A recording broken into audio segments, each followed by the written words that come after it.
This high school made a huge mistake. All of the boys' bathrooms at this one high school were shut down by the school because somebody was stealing toilet paper. So they closed down the bathrooms until the person who was stealing toilet paper turned themselves in. Well, that's not fair to the other students. For about a week, the boys' bathrooms were closed, and the boys were getting very upset by it. How can they lock the bathrooms? That's super unfair to us. What if I had to poop? I have to poop right now. Me too, I can't take this anymore. I've been holding it in every single day.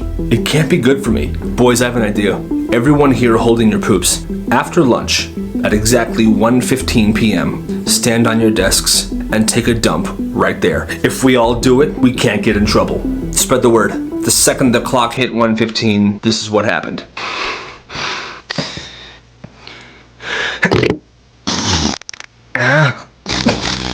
A total of 25 dudes pooped on their desks in the middle of class. The teachers were horrified. They tried to get them in trouble, but they could do nothing about it because the bathrooms were locked down. The school actually got into huge trouble for denying people bathroom privileges, and the poop incident went down in history. Most dangerous toys of all time, part 34. These are moon shoes. They were basically mini trampolines strapped to your feet. They were very popular in the 90s. You would strap your feet to these and you would jump, and it was supposed to make it feel like you were jumping on the moon. Well, these were pretty dangerous, and they sent a lot of kids to the hospital because one wrong jump and you could break your ankle right in half.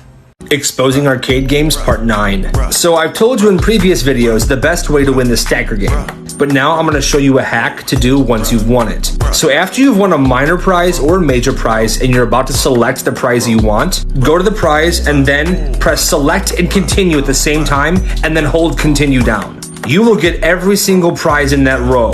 Now this works about 30% of the time, but it's worth a shot. I've seen it happen at my old job. Let me know. Follow for more secrets. Exposing carnival games, part 11.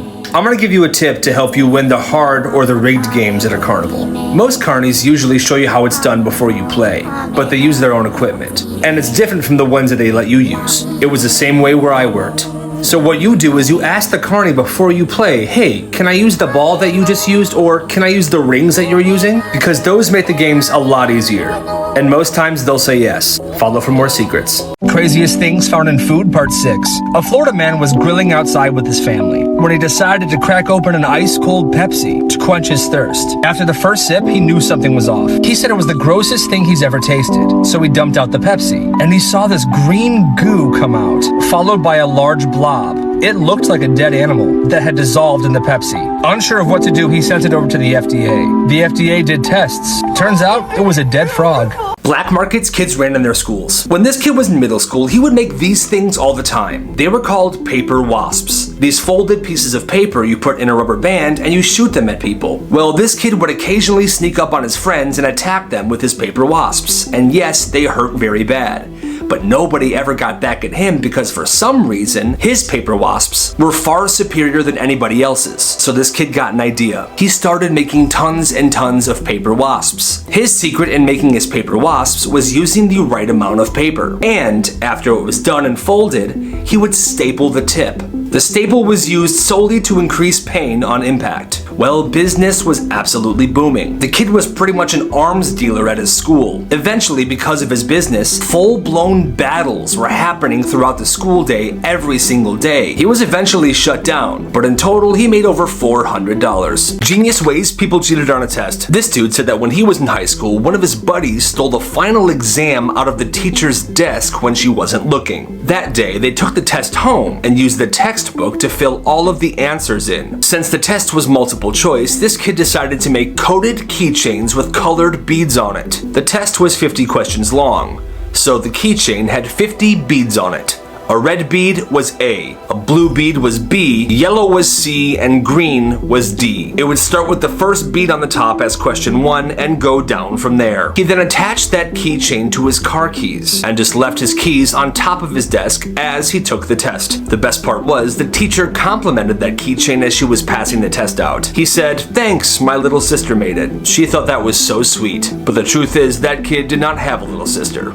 Genius. When this kid was in 4th grade, his glasses broke. Aw, man. But it didn't really matter, because in most of his classes he sat in the front row, so he could still see. Well, after a few days of going to class without his glasses, one of his teachers said, "Kyle, I see you still don't have your glasses. Are they still broken?" "Yeah, but it's fine, I can still see the board." The thing with this teacher, though, was that she would always write assignments on the board for students to work on during class. She would never explain the assignments. Students would just read the board and then do their work. But anyway, she said, "Kyle, it's been 4 days now. Your parents should have gotten you new glasses at this point. You're sitting in the back of the class." Okay. All right, so this is what needs to be done before the end of class, okay? Get to work. Oh, I can't see it. What the heck? Sit down, Kyle. Hey, Stacy, can you tell me what the board says? Yeah, it says, Stacy, don't you dare tell him what it says. I'm teaching him a frickin' lesson. I hate my life.